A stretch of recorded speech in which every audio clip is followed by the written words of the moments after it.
자, 지난 시간에 우리가 살펴본 말씀은 하나님의 선민이라는 교만 속에서 오히려 하나님을 모독하며 살고 있었던 유대인의 죄인됨에 대해서 살펴보았습니다. 사도 바울의 이와 같은 유대인의 죄인이다라는 선언은 유대인들의 아주 거친 항의와 반발을 사게 되었습니다. 그래서 바울이 복음을 전하러 어느 곳에 가 있던지 동족인 유대인들에게서 참 많은 공격을 받았다라고 바울 스스로가 고백하고 있습니다. 고린도후서 11장을 보면 바울은 유대인들로부터 이러한 매를 받았다고 그래요. 40에 한 번 감한 매를 그것도 5번이나 맞았다고 합니다. 여러분, 40에 한 번 감한 매는 몇 대예요?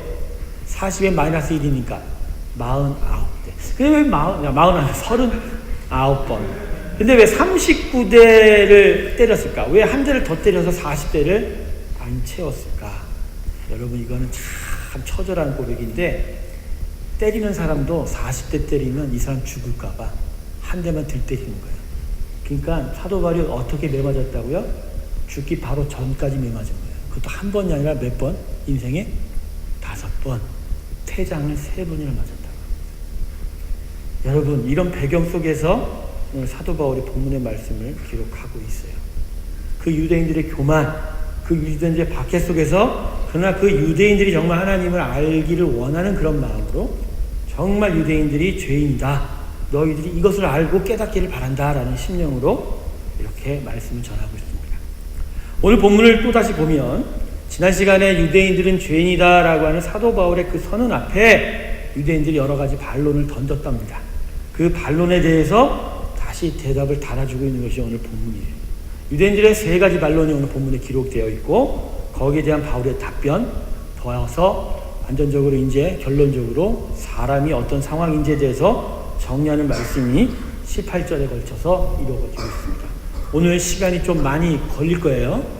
지금부터 어깨 피시고 허리띠 풀어놓으시고 시간이 언제 가는지 전혀 상관하지 마시고 그냥 듣고 하나님을 이 속에서 만나시기 주님으로 축원합니다.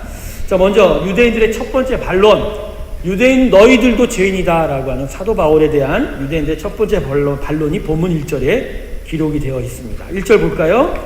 자, 그런즉 유대인의 나음이 무엇이며 할례의 유익이 무엇이며. 유대인들이 너희도 죄인이다 라고 하는 사도 바울의 그 선언에 이렇게 반론하는 거예요. 사도 바울, 너의 주장대로 하면 유대인이 이방인과 같은 죄인이라면 하나님의 선택 속에서 우리 유대인이 이방인보다 더 나은 것이 무엇이냐? 그럼 하나님의 선택의 의미가 뭐냐라는 거예요. 그래서 하나님이 그 선택 속에서 우리에게 줬던 할례와 율법은 도대체 무슨 가치냐라고 되물어보는 거예요. 그러니까 이런 거죠. 그거 다 의미 없는 거 아니냐? 응? 우리도 죄인이면 그거 의미 없는 거 아니냐? 그러니까 실상 유대인들이 이러한 반론을 하는 그 반문 속에는 이런 내용을 갖고 있는 거예요. 유대인들은 하나님의 선택 속에서 그래서 이방인은 받을 수 없었던 율법을 얻고 할례를 행하는 그 자체가 일종의 특권이라고 생각을 한 거예요. 그러니까 이 특권이 우리한테 있기 때문에 우리는 이방인하고 달라, 죄인이 아니야 라고 여겼던 거죠. 그런데 바울이 거기 대놓고 아니야, 그래도 유대인도 이방인과 똑같이 죄인이라고 선언을 하자 오히려 여기다 어깃장을 놓은 거예요. 그러면 그건 그 특권이 이익이 없기 때문에 우리가 의롭지 못하는 거 아니냐라고 이렇게 되물어 보는 거예요. 그러니까 오늘 유대인들 세 번에 걸친 반론은 사실은 사도 바울의 이 선언에 대해서 일종의 강짜를 놓는 거예요. 사실은 자기들도 알고 있는데. 자, 여기에 대한 사도 바울의 대답은 무엇일까요? 본문 2절을 보십시다. 같이 한번 읽어볼까요? 시작. 범사에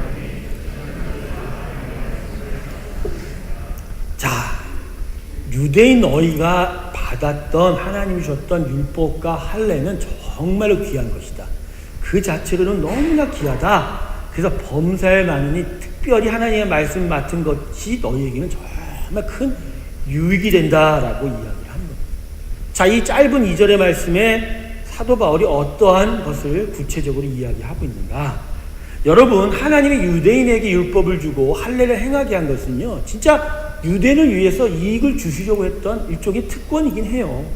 자, 율법을 통해서 하나님이 누구인지를 분명하게 더 깨달을 수가 있는 거죠.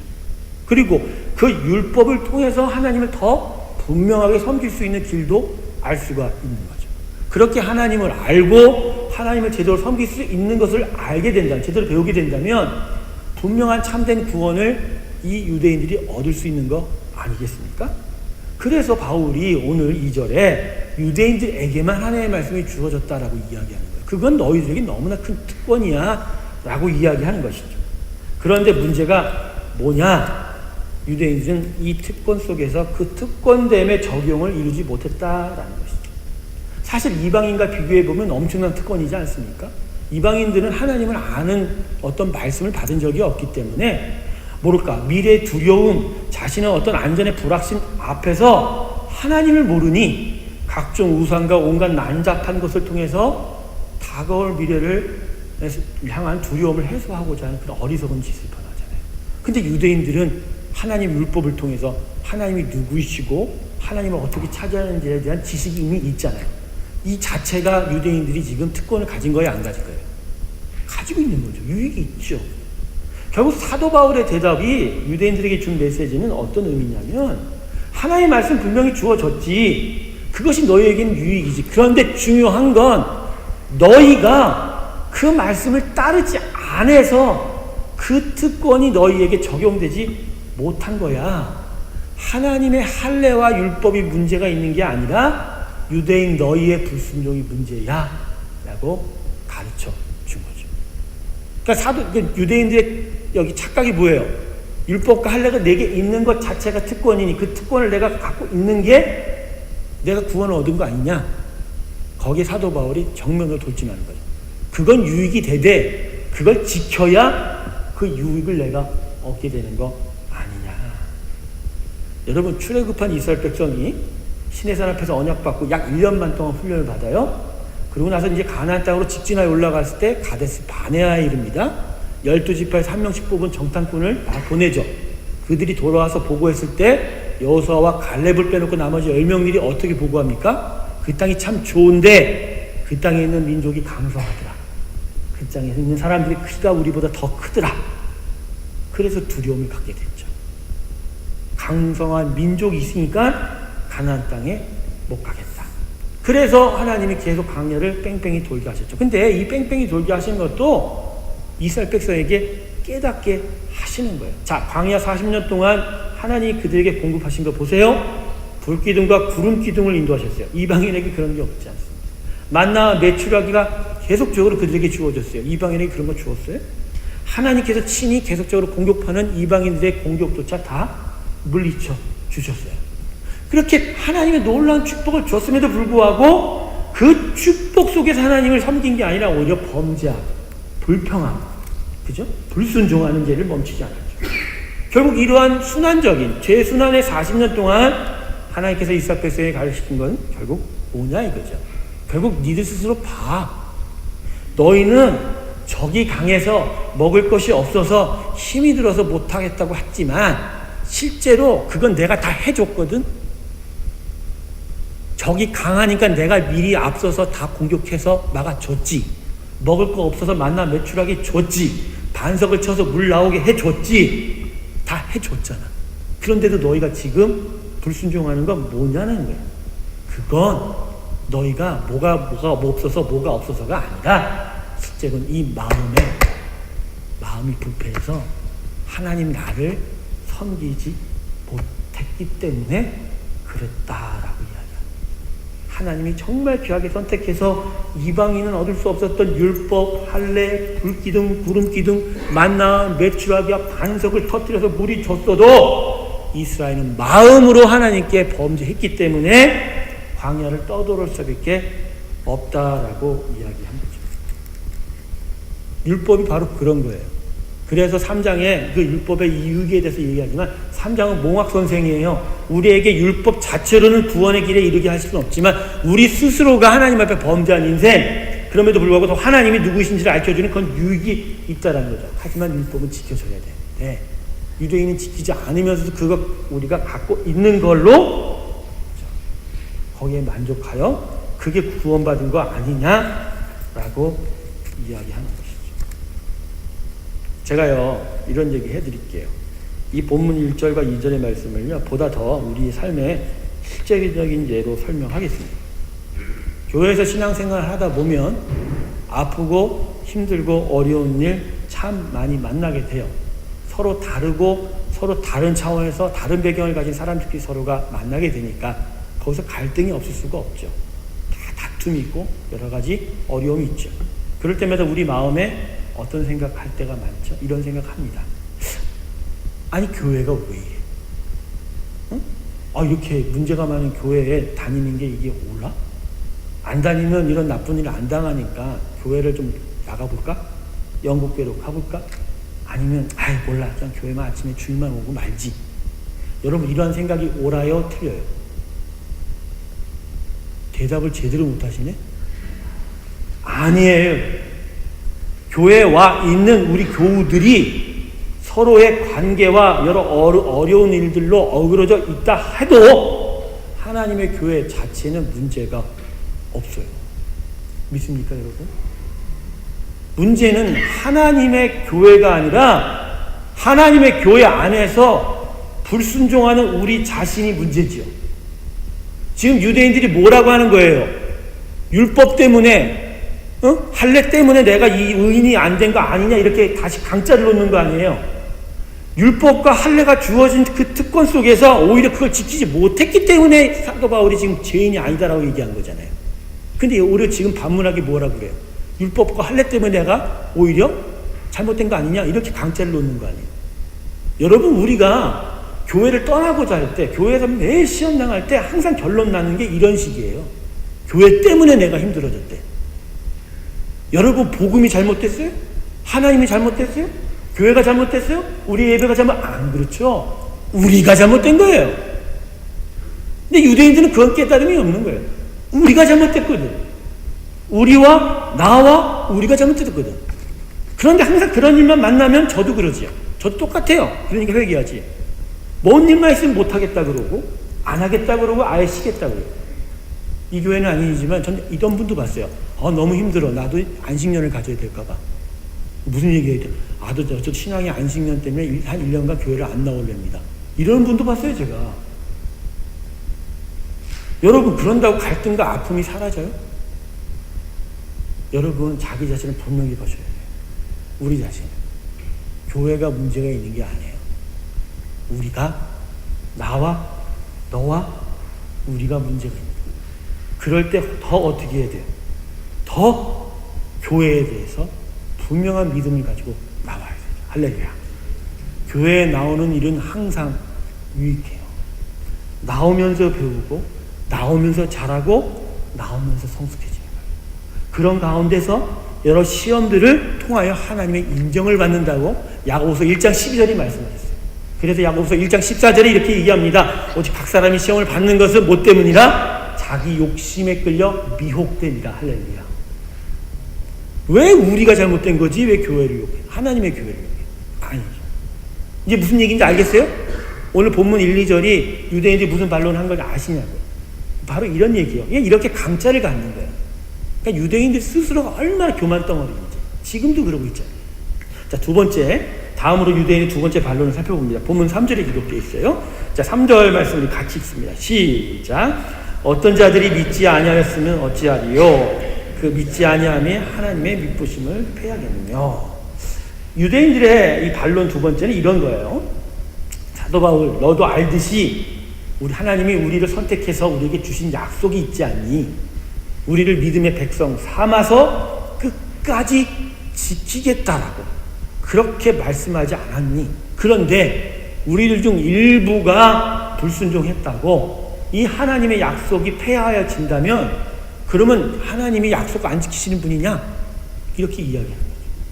하나님이 우리에게 약속 줄 때는 언제고 우리가 조금 실수했다고 그 약속 안 지킨다 그러면 그 하나님이 그거 신실하지 않는 거 아니냐? 믿보다는 건 신실하다는 거거든요. 그분이 신실한 거 아니냐? 변덕스러운 하나님 아니냐? 라고 이렇게 지금 반론을 하는 거죠. 여기에 대해서 사도 바울의 대답은 본문 4절입니다. 이렇게 얘기합니다. 그럴 수 없느니라. 사람은 다 거짓되되 오직 하나님은 참되시다 할지어다. 기록된 바 주께서 주의 말씀에 의롭다함 얻으시고 판단받으실 때 이기려 하시니라 함과 같으니라. 결국 이거는 무슨 얘기냐면 저도 여기서 많이 썼는데 단 이거예요. 너희가 하나님의 지금 잘못을 하나님이 신실하지 않다라고 반론하냐? 웃기는 일이라는 거지. 이게 나중에 이 시편 51편의 본문 4절 하반절에 시편 51편 인용하신 건데, 주께서 주의 말씀에 의롭다함을 주시고 판단받으실 때 이기려 하시는가? 누구도, 세상 누구도 하나님의 신실하심을 왈가왈부할 수 없을 정도로 분명하게 당신이 하신 약속은 다 지키시는 하나님이다 라고 이야기합니다. 결국 사도 바울이 오늘 이 두 번째 반론에 대해서 이야기하는 건 이런 거예요. 하나님의 약속이 문제가 있는 게 아니라 사람이 기본적으로 죄성이 문제가 있어. 그래서 너희가 죄인이다 라고 이야기하는 거예요. 그러니까 유대인들은 하나님의 신실함만 붙드는 거예요. 자신들의 불순종과 죄성에 대해서는 모른 척하는 거죠. 그러니까 하나님의 신실함만 내가 붙잡고 있으면 나는 구원받을 수 있다라고 이야기하는 거죠. 그래서 여러분 이제 중요한 얘기를 여러분에게 좀 나누려고 해요. 자, 여러분 보세요. 그러면 하나님이 선택한 사람은 끝까지 하나님이 포기 안 하신다라는 약속이 사람의 불순종과 어떻게 어우러집니까? 예를 듭시다. 한 인생이 하나님의 선택을 받았다고 쳐요. 이 사람은 나의 자녀가 되어야 돼.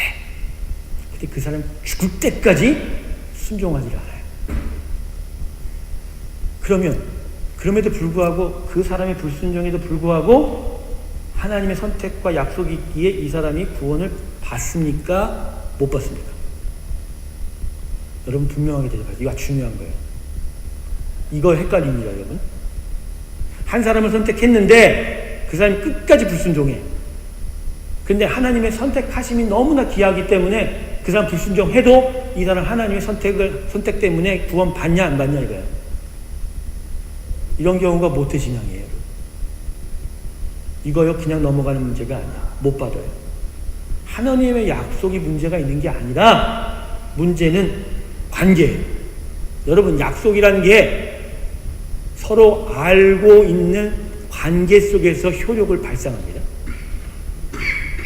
예수 그리스도의 2000년 전 올라갔던 그 십자가의 구원이 왜 예수 믿는 사람에게 효력을 발생하냐고요. 그러니까 이런 사람이 주장하는 사람이 있죠. 예수 그리스도가 십자가에 올라가는 그 순간 모든 인류는 죄와 관계없이 다 구원 얻었다. 교회도 안 다녀도 된다. 이런 식으로 얘기하는 사람들 많죠. 그게 아니잖아요. 예수를 믿어야 그게 효력을 발생하는 거잖아요. 하나님이 한 사람을 선택해서 끝까지 포기 안 하신다라는 약속은 서로 관계된 상대방에게만 적용이 되지요.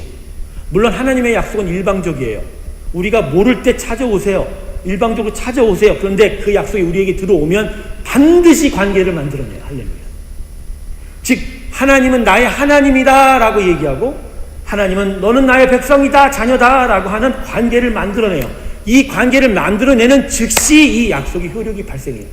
심지어 사람이 그 관계 속에서 여전히 죄를 범하고 심각한 죄 속에 있어도 그 관계 때문에 그 약속은 끝까지 효력을 발생한다는 말이에요. 이제 무슨 말인지 아세요? 계시록 3장 20절 말씀 봅시다. 내가 문 밖에 서서 두드리노니 너가 내 음성을 듣고 문을 열면 내가 들어가 너로 더불어 먹고 마시리라 얘기하셨죠. 자, 그런데 먼저 두드리신 하나님이시죠. 일방적으로 들어와서 우리에게 두드리세요. 관계를 맺자라고 얘기하시죠. 너는 선택했어. 그런데 거기에 중요한 게 뭐예요? 내 음성을 듣고 문을 열면이잖아요. 관계가 문을 열고자 하는 사람과 안에 있는 사람이 서로 문을 열어서 만나야 관계가 확립이 되잖아. 관계가 확립이 되잖아요. 그럴 때 들어가서 자신의 모든 것을 주며 그 사람을 기쁘게 만드는 그 잔치, 천국의 잔치의 일들, 그 축복의 효력이 발생한다라는 얘기예요. 근데 우리가 뭘 요새 여기 이런 말씀이 분명히 있음에도 우리가 어떻게 이유해야죠? 하나님이 날 선택했다면 내가 뭐 평생을 안하게 살아도 그냥 구원 받아 이렇게 얘기하죠. 여러분 안 그래요. 선택한 사람을 향한 하나님의 약속은 반드시 그 선택한 사람의 심령 속에서 구원을 위한 관계 형성 시도에 계속 찌르고 계속 촉구하고 계속 권면한단 말이에요. 근데 끝까지 그 사람이 그 음성에 불순종하게 되면 하나님이 약속시키시지 않는 게 문제가 아니라 끝까지 그 음성을 내가 받아들이지 않은 불순종으로 구원을 못 받는 거예요. 요엘서에서 분명히 만민에게 신을 부어준다라고 약속하셨어요. 만민에게 성령이 와서 문을 두드리는 거예요. 두드릴 때 하나님의 역사 안에서 그 안에 감동으로 열어 제끼는 사람이 있지만, 근데 본인이 끝까지 그 성령의 감동이 있어도 문을 못 여는 사람이 있어요. 못 여는 사람이. 그래서 성령 회방죄가 용서받지 못한다. 성령 회방죄가 별거 아니에요, 여러분. 성령이 우리 안에서 구원을 시도하시고 온전한 인격을 만들어 가시는 그 모든 일에 있어서 불순종할 때 그 모든 죄가 성령 회방죄예요. 근데 성령 회방죄 용서받지 못한다는데 그 의미는 어떤 특별한 죄가 있어도 그 죄를 지나면 회개를 해도 용서 받지 못한다는 얘기가 아니라, 우리 전 인생을 통해서 성령이 나의 구원의 삶에 대해서 계속적으로 푸시하는 그 모든 일에 대해서 반대하고 적대감을 갖고 오히려 멀어져 가는 그 일에 대해서 이야기하십니다. 물론 반론도 있어요. 어떻게 하나님의 전능하신 구원의 역사가 사람의 불순종 앞에서 무너지냐? 응? 여러분, 그런 논리라면 하나님이 선택하신 사람은 반드시 순종하게 되어 있죠. 그런 논리라면 그래서 순종하지 못한 사람은 오히려 하나님이 선택받은 사람이 아니에요. 하나님이 능력이 있어서 우리 안에 들어와서 반드시 우리를 무릎 꿇리시는 하나님의 능력이 있다면 그게 안 되는 인생은 선택받은 거예요, 안 받은 거예요? 이 논리로 들으면. 그래요, 안 그래요? 여러분, 진짜 각성해야 돼요. 어디서 들은 소리로 그냥 부모님으로부터 너는 선택받은 사람이야. 그 말 한마디로 버티는 못해 신앙인들 많아요. 안 돼요, 여러분. 각성해야 돼요. 그 하나님과 아버지와 자녀, 하나님과 하나님의 백성과의 관계가 없는데 이 약속이 어떻게 적용이 돼요? 어떻게 적용이 되냐고. 자동차 보험회사에서 이만한 차에 대해서 이만한 이제 이런 정도면 이런 보험금을 주면 이러한 혜택을 제공합니다라고 약속을 했지만, 실제로 내가 그 보험회사하고 계약을 맺어서 그 관계가 돼야 그 혜택을 받는 거 아니에요. 근데 하나님과 관계가 형성이 되어 있지도 않는데 어떻게 그 약속이 실현되기를 바라나? 이거 엉뚱한, 어디서 얻은 거예요, 이게? 어디서 이런 얘기가 나왔을까? 여러분, 관계라는 건 뭐냐면요, 마음의 할례예요. 내 마음 거죽에 하나님이 나의 아버지의 주인이요 왕이라고 고백하는 할례가 필요한 거죠. 그래도 연초에 제가 우리 2030 부부들 모셔다 놓고 자녀 교육에 대해서 이렇게 얘기했잖아요. 우리 자녀들 믿지 말라고. 이 지금 자녀들의 겉모습을 보면 교회 문화 안에서 자라서 문제가 없어 보이는 것 같지만, 문화에서 자랐기에 관계가 형성되어 있지 않으니 얘들 넘어지는 건 시간 문제라고. 세상에 나가면 금방 알게 됩니다. 쟤들이 진짜 하나님과 관계 맺은 잔지, 하나님을 아버지로 섬기고 하나님의 백성이라는 것을 알고 있는 잔지 아닌지. 그래서 문화 속에 그들을 맡기지 말고 그들에게 하나님의 관계를 맺어주도록 뭘 하라고요? 말씀 가르치라고. 말씀 가르치라고 했잖아요. 그러면서 제가 한마디 던졌죠. 근데 부모들이 관계가 없는데 애들한테 어떻게 해? 사랑하는 성도 여러분, 특별히 그냥 마음에 지식으로 그냥 누구로부터 너는 선택받은 사람이야, 이거 한마디로 버티고 있는 자, 오늘 이 시간에 크고 크신 아름다운 회개가 있으시기 주님의 축원합니다. 진짜예요. 말씀 한 구절 읽지 못하면서 그냥 나는 하나님 선택받은 자라고 끝까지 우기면서 하는 그 무지함에서 깨어나십시오. 말씀이 읽혀져서 그 말씀의 성령이 통하여 내 심령을 꿰뚫고 나의 죄 모든 골과 혈수에 있는 모든 것들을 다 파괴하면서 내 심령에 나는 하나님의 사람이다라는 것을 각인하면서 그분의 관계자가 되지 않으면 절대로 하나님의 약속이 우리 가운데서 이루어질 수가 없어요. 하나님은 우리가 죄 지을 수밖에 없는 것조차도 다 용납하시면서 다가오셔요. 우리 안에 죄 문제가 아니라 관계가 문제니까. 예수 그리스도의 십자가 이후에는 죄가 문제가 아니에요. 죄 문제는 십자가 해결합니다. 그러나 관계는 우리가 하나님을 만나야 돼요. 말씀 안에서 만나야죠. 말씀 아니면 죽어요. 큐티 하나면 죽어요. 죽어요. 진짜 죽어요. 죽는다니까. 근데 그래, 지금 마음속에 그럴 거야. 교회 오면 이런 소리 듣기 싫어서 난 더 이상 오기 싫어. 다시 한번 생각해보세요. 여러분, 이 세상에 지금 교회가 아니면 이런 말 누가 해줘? 난 정말 여기에 대해서 우리가 정말 각성하고 싶어. 제가 지금 너무 개인적인 흥분 때문에 이런 게 아니에요. 교회가 아니면 이 이야기를 누구한테 해줘요? 누가 우리한테 해줘요? 있어요? 그런 사람? 요새 부모들도 애들한테 못해요, 말. 그래, 안 그래? 못하죠. 애 마음 다칠까봐. 부부간에 더 못하죠. 말 한마디 하면 집 나갈까봐. 근데 교회가 아니면 어디서 할 거예요? 여기가 아니면 어떻게 할 거예요? 저도 성도님들 신방 가거나 말 때 이런 얘기 못해요. 마음이 두려워요. 오지 마세요, 이제 목사님. 꼴보기 싫네. 이런 말 들을까봐. 교회가 아니면 이런 얘기 어디서 하냐고요, 여러분. 누군가는 정신이 번쩍 나게 해줄 사람이 필요한 거 아닌가? 누군가는 분명히 내 인생 속에서 나를 정신 번쩍 나게 얘기해주는 곳이 필요하지 않아요? 그래서 정말 지멋대로 살다가도 그 소리 듣고서 정말로 제대로 정신 차리고 살 수 있는 곳이 있는 게 내 인생의 가장 큰 유익 아닌가요, 여러분? 아니에요, 여러분? 그렇다면 할렐루야 하십시오. 여러분, 이게 없어지면 우리 집 편한 대로 살아요. 아이들, 갓난쟁이들 길러보신 분 아니잖아요. 부모가 잔소리 안 하면 애들 지멋대로 살잖아. 지멋대로 하잖아. 그거 다 부모들이 간섭하고 하는 거예요. 위로받으려고 하시죠? 네, 위로가 필요합니다. 근데 내가 원하는 위로 받겠다고 여기 오시면 절대 못 받습니다. 하나님의 위로는 하나님이 인정하시는 방식으로 오고 그래야만 심령의 힘이 됩니다. 할렐루야. 자기 편한 대로의 위로는 결국 나 편한 대로 살라고 하는 사탄의 유혹이에요. 그런 위로는 절대로 우리가 온전하게 살아갈 수가 없어요. 그럼 죽어요.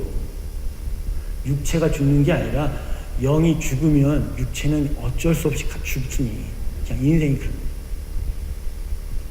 살리는 것은 뭐라? 영이라.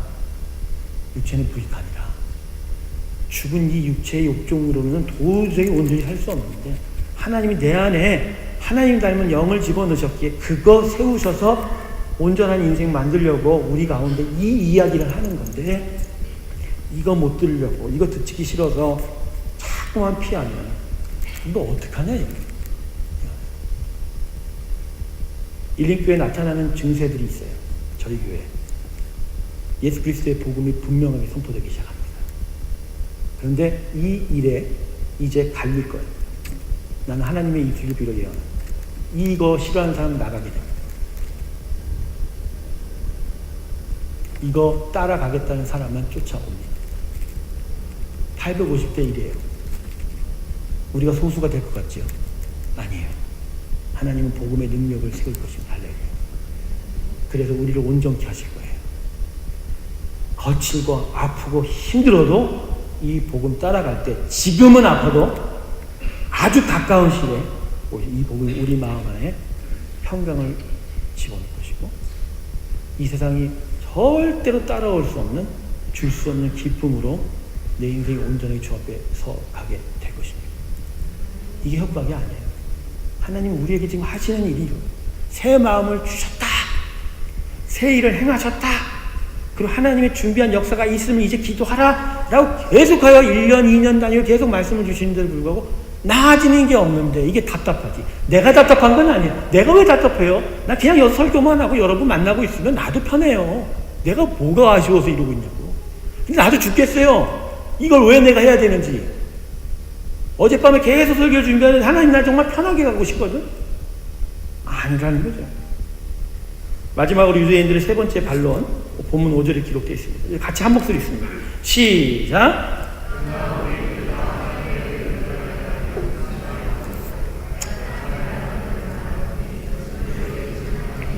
어떻게 하느냐. 이제 상반절까지가 유대인들의 반론인데 이게 말도 안 되는 강짜죠. 이제는 하다 못해서 강짜 부리는 거예요. 자, 우리가 믿지 않았어. 그런데 그것 때문에 오히려 하나님의 구원 계획과 이방인들의 구원 받는 일이 이루어졌다면 결과적으로 우리가 상 받아야 되는 거 아니냐? 이렇게 물어보는 거예요, 지금. 자, 이 정도 되면 이제 유대인들 막 가는 대로 갔죠. 자, 가룟 유다가 예수님 팔았어요. 그래서 예수님 십자가에서 형을 받았어요. 그럼 가룟 유다가 이렇게 주장을 할 수 있는 거 아닌가? 예수님 어차피 죽어야 되잖아, 십자가에. 거기에 내가 도구가 돼줬는데 그러면 사실은 내가 상 받아야 되는 거 아닌가? 이렇게 얘기할 수 있는 거 아닌가요? 유대인들의 논리가 바로 이거예요, 여러분. 이 말이 돼요, 안 돼요? 안 되죠. 그런데 7절과 8절을 보면 더 궤변으로 발전합니다. 7절 보실까요? 제가 읽어드릴게요. 그러나 나의 거짓말로 하나님의 참되심이 더 풍성하여 그의 영광이 되었으면 어찌 나도 죄인처럼 심판을 받으리요. 이해 가세요? 내 거짓말로 하나님이 역사하셨으면 내 거짓말도 귀한 거네? 어떻게 내가 심판을 받을 수 있어? 이게 말도 안 되는 얘기잖아. 8절 보세요. 또는 그러면 선을 이루기 위해서 악을 행하자 하지 않겠느냐. 완전히 개변이죠. 하나님의 역사를 위해서 오히려 내가 그분의 쓰임을 받기 위하여 악한 일을 하자. 이 말이 그렇게 얘기하는 거 아니에요. 유대인들이 얼마나 지금 궤변을 펼칩니까? 여기 사도 바울이 뭐라고 합니까? 5절 6절에서 내가 사람이 말하는 대로 말하노니 니들 말하는 대로 말하는데 그럼 진노를 내리시는 하나님이 불의하시다는 얘기냐? 진노 자체가 불의한 건데 진노 자체가 안 좋은 건데 그거를 행하시는 하나님이 불의하다고 얘기할 수 있냐라고 합니다. 우리 안에 그런 생각하시는 분이 있잖아요. 하나님이 사랑이신데 어떻게 심판할 수 있어요? 존 스토트 목사님 그랬잖아. 마지막에 잘못한 게 영원 멸절설. 하나님의 사랑이 풍성하신 하나님이 어찌 우리를 지옥에 보낼 수 있어요? 그런 악한 일을 할 수 없지. 그러니까 예수 안 믿은 자는 그냥 그 순간에 영원히 멸절돼서 지옥에 가지는 못하게 한다. 그러니까 지옥이 없다라고 하는 거잖아요. 그 얘기잖아요 지금. 니들 말하는 식으로 하면 진노 자체가 나쁜 건데 그러면 그거 행하는 하나님 불의하냐? 이렇게 말하는 거예요. 지금 무슨 얘기하는지 아세요 지금? 결코 그렇지 않으리라. 만일 그러하면 하나님께서 어찌 세상을 심판하느냐? 불의하신 하나님이 어찌 세상을 심판할 수 있느냐? 아니다. 심판하는 하나님은 모든 부분에 있어서 완벽하게 선하신 하나님이다. 여러분 우리가 합력해서 선을 이룬다는 거에 대해서 고민한 적이 꽤 있을 거예요. 하나님은 사랑이 완벽하시기 때문에 우리의 실수와 죄악을 사용하셔서라도 선한 걸 세우세요. 그렇다 쳐도 그분이 우리의 죄악을 사용한다 할지라도 우리의 죄악이 합당화되는 건 아니죠. 그분이 우리의 죄를 사용한다 할지라도 우리의 불의가 정당화되는 건 아니죠. 중요한 건 사람은 죄를 지으면 죄값을 받게 된다는 것이죠.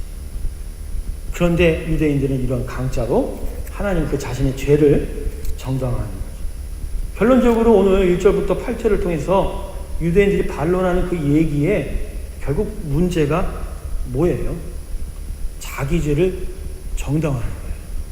너도 죄인이야? 이방인과 같이 죄인이야? 라고 하는 거에 대해서 회개하지도 않고 오히려 끝까지 고집피면서 수많은 궤변을 늘어놓으면서 나는 죄 없어.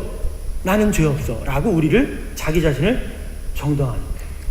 여러분 유대인들이 문제가 심각한 건 바로 이거예요. 죄를 정당화하려고 했다라는 거예요.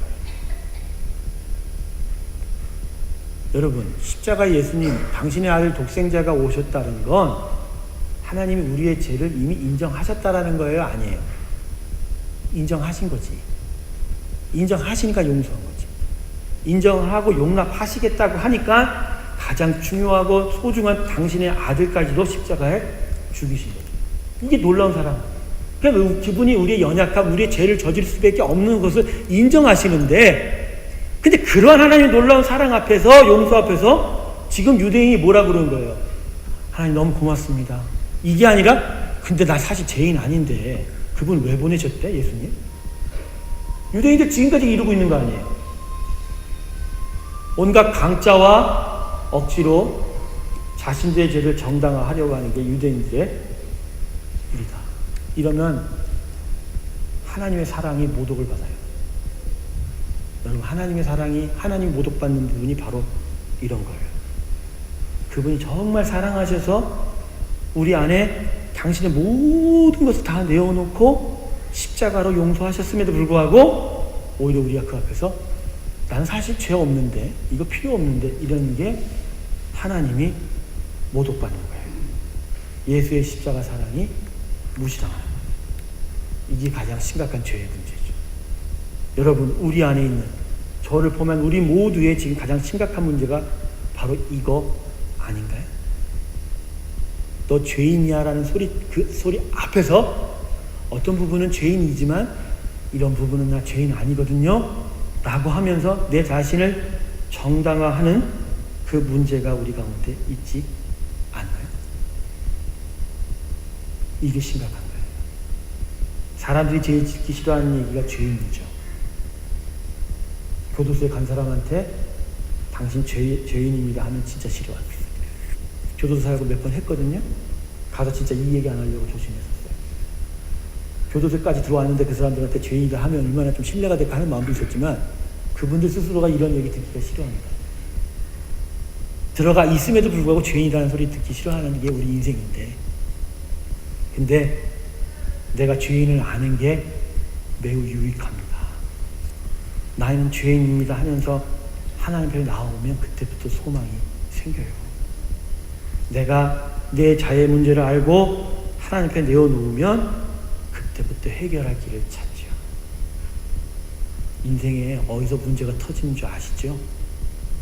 숨겨놓고 꼭 눌러가면서 누구도 알지 못하면서 자기만 즐겨 있던 그 죄가 자라서 뻥 터지는 거예요.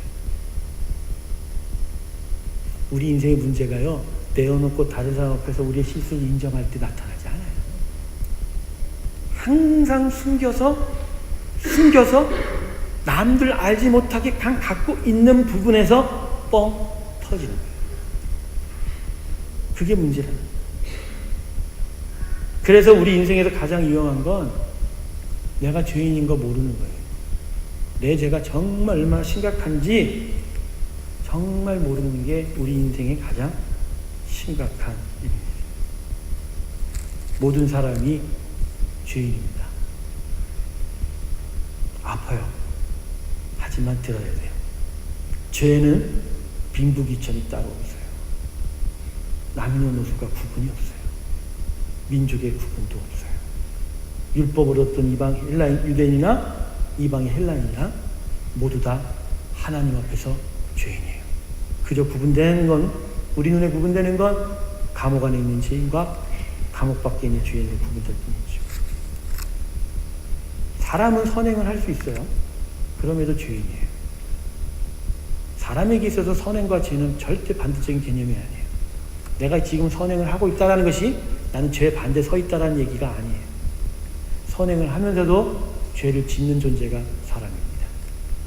인정하시네요? 한 손으로는 정말 하나님 기뻐하시는 일을 하면서도 뒤에선 딴짓하고 있는 게 우리 존재라는 거죠. 남을 위해서 귀하게 선을 행하는 가정 속에서도 그 사람에게 욕을 퍼붓고 있는 우리의 마음을 발견할 때가 있게 되는 것이죠. 홈리스를 도와주면서 음식을 퍼주면서도 그들이 음식을 흘리고 그 앞에서 욕지거리하고 술 먹고 막 할 때 그 마음 속에서 내가 이런 애들을 왜 도와줘 하는 그 죄가 우리 가운데 있지요. 그래서 우리는 선행과 죄의 반대적인 개념이 아니에요. 그러니 지금 선한 일을 내가 하고 있으니 내가 죄인이 아니다라는 착각하지 마십시오. 수많은 선행을 내가 한다 할지라도 여전히 나는 죄인입니다. 우리는 죄인입니다. 그러기에 이제 결론적으로 9절 이후에서 사도 바울이 이야기하는 우리의 죄 있는 모습을 제대로 봐야 합니다. 10절과 18절에서 바울은 구약의 시편과 이사야서 말씀을 여러 가지로 인용하면서 성경이 진단하는 죄 아래 있는 인간의 처참한 모습을 이야기하고 있어요. 세 가지로 구분이 돼요. 첫 번째, 무능한 인간이죠. 10절을 보세요. 의인은 없나니 하나도 없으며 깨닫는 자도 없다라고 얘기해요. 얼마나 무능하냐면 깨달을 수가 없는 인간들이에요. 그러니까 깨달을 수가 없으니 하나님 편에서 볼 때 마땅히 해야 할 일을 할 수가 없는 거예요.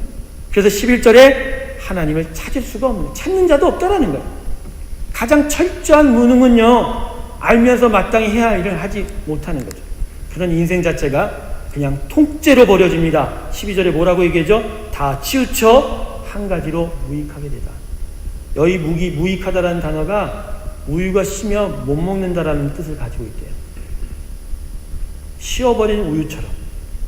정말 그 자체로는 귀한 건데 쉬어버린 거예요. 부패한 거예요. 그래서 쓸모가 없다는 거예요. 하나님이 우리를 그렇게 쓸모있게 졌는데 지금 우리의 상황은 쉬어버린 우유예요. 먹었단 탈나요. 먹었단 죽어요. 어쩌면 그런 게 우리 인생이라는 거예요. 인정하십니까? 제 아래에 있는 인간이 이렇게 철저하게 무능한 자가 됐어요. 마땅히 해야 할 일도 하지 못한 채 해서는 안 되는 일에는 그러나 아주 비범한 천재성을 보이는 인생들. 근데 사실은요, 하나님이 하지 말라는 일들 잘할 수 있는 것 같지만 실상 또 그렇지도 못해. 잘하지도 못해요. 잘하지도 못해요.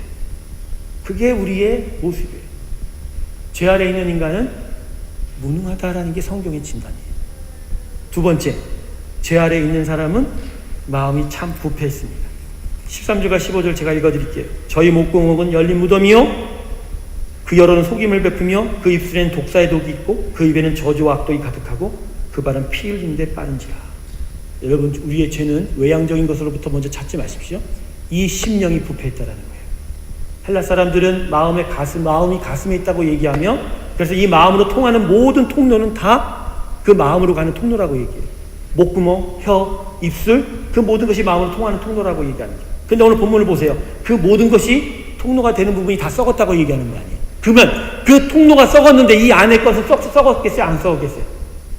썩었죠. 여러분, 목구멍이 열린 무덤의 출입구 같다라는 게 무슨 의미인 줄 아세요? 이스라엘 백성은 우리와 달라서 굴을 파서 무덤을 만들어요. 그 굴에 하나만 집어넣는 게 아니라 가족장을 해요.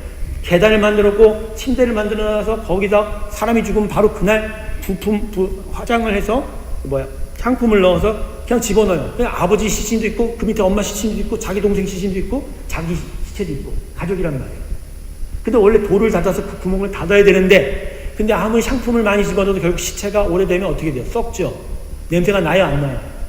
나요. 그런데 어느 순간 부잣집 무덤을 도굴범들이 문을 열고 그 안에 있는 부장품들을 꺼내간다든지, 지진이 나서 그 문이 열려져 있으면 그 안에 있던 부패한 그 모든 냄새가 밖으로 나오겠어요, 안 나오겠어요?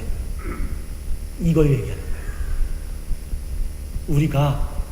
우리의 마음이 지금 썩어 있어서 문을 닫혀놓을 때는 누구도 모르는데 실상은 하나님은 냄새 맡는다는 거지. 우리 마음 안에 있는 부패를 냄새 맡고 계신다는 거예요. 진짜 썩어서 내 코를 막을 수밖에 없구나 라고 말씀하고 계시는 거예요. 드러난 모습이 선할까요? 그럴 수 있죠. 그러나 그 안은 썩어 있다라고 하나님이 오늘 우리에게 말씀하시는 거예요. 세 번째는 제 아래 있는 인간은 참으로 절망적이라는 것입니다.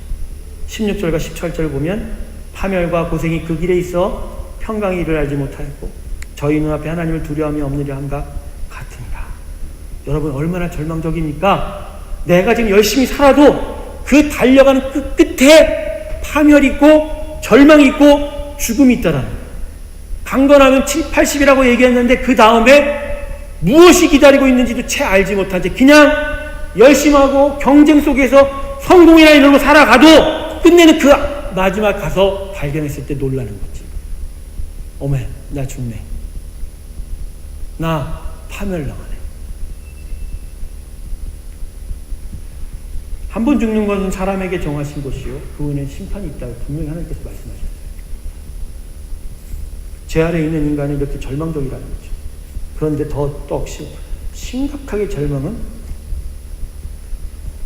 이러한 절망이 있다는 것조차 모르는 거예요. 무지의 절망. 너무나도 무서운 절망.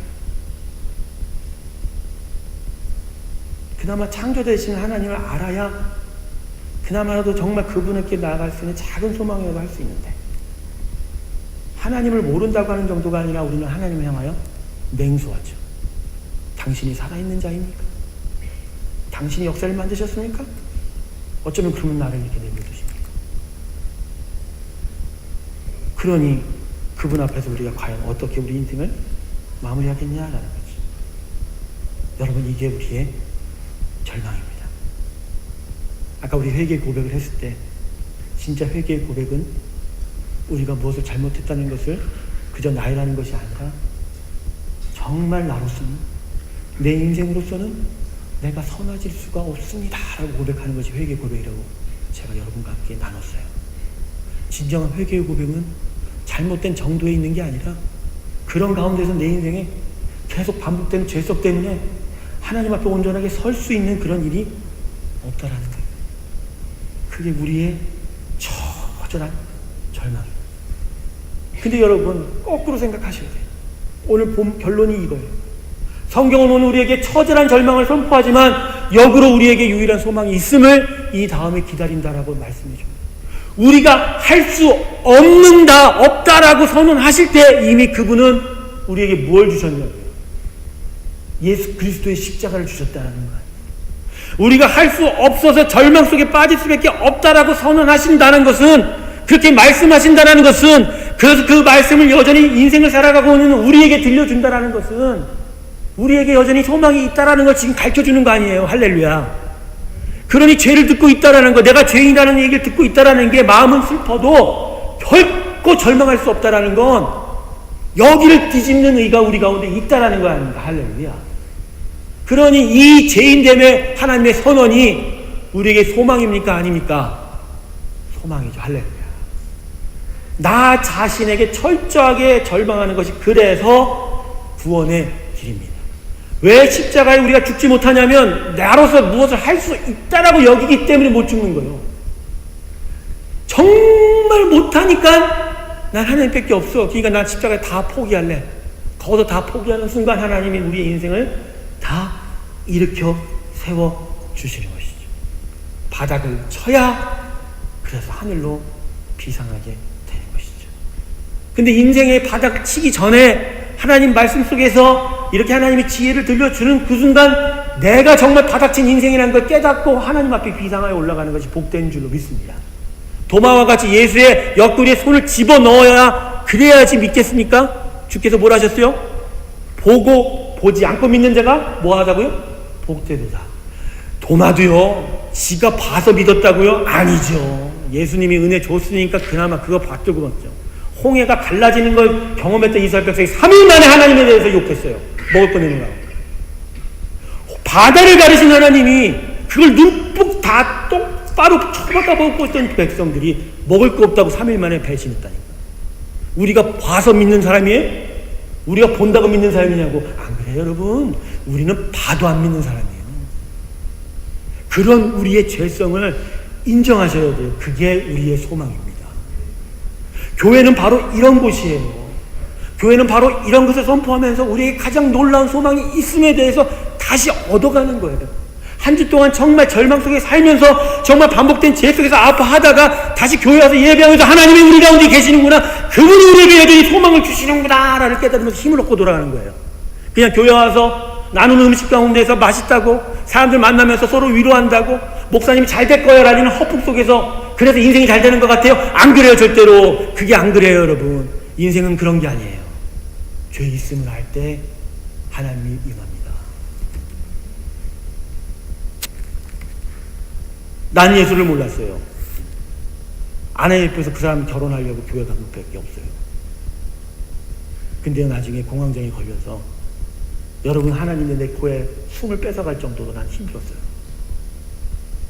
구로공단에서 택시를 탈 수밖에 없었어요. 너무 힘들었어요. 그 8월, 94년 8월 제일 덥던 날 택시 그 에어컨 코 바람 앞에 코를 들이댔어야 돼요. 여러분, 그 정도 되면 내 인생에 아무것도 남은 게 없었거든요. 바닥을 친 거죠. 절망 속에 살았어요. 이래서 어떻게 살아? 그런데 절망하는 그 순간 이미 오셨던 하나님이 내 마음속에 역사하셨습니다. 내가 여기까지 온 게 아니라 날 사랑하신 하나님의 사랑이 내 죄에도 불구하고 이 절망한 인생을 온전히 세워주신 것이죠. 여기 계신 한 분 한 분의 인생 가운데 난 그러한 하나님의 역사가 있다고 생각해요. 수많은 교만들과 수많은 불순조들을 바라보면서 오직 기도하는 건 그거예요. 주님, 자신의 인생에 대해서 절망하게 하소서. 그래서 하나님의 소망이 그 인생을 다시 한번 세워가게 하여 주시옵소서. 그래서 정말 이 인생들이 하나님의 축복받는 인생 되게 하소서. 오늘 이 시간 여러분과 저는 애통하기를 원합니다. 우리가 다 죄하라 있다라고 하는 선언하신 하나님 말씀 앞에서 진지하게 맞습니다. 난 죄인입니다. 그 고백하는 순간 예수님의 손이 내 손을 붙들어 새로운 인생으로 세우실 줄로 믿습니다. 이 귀한 축복이 저와 여러분 가운데 있기를 주님의 이름으로 축원합니다. 이 시간 여러분과 함께 기도하기 원합니다.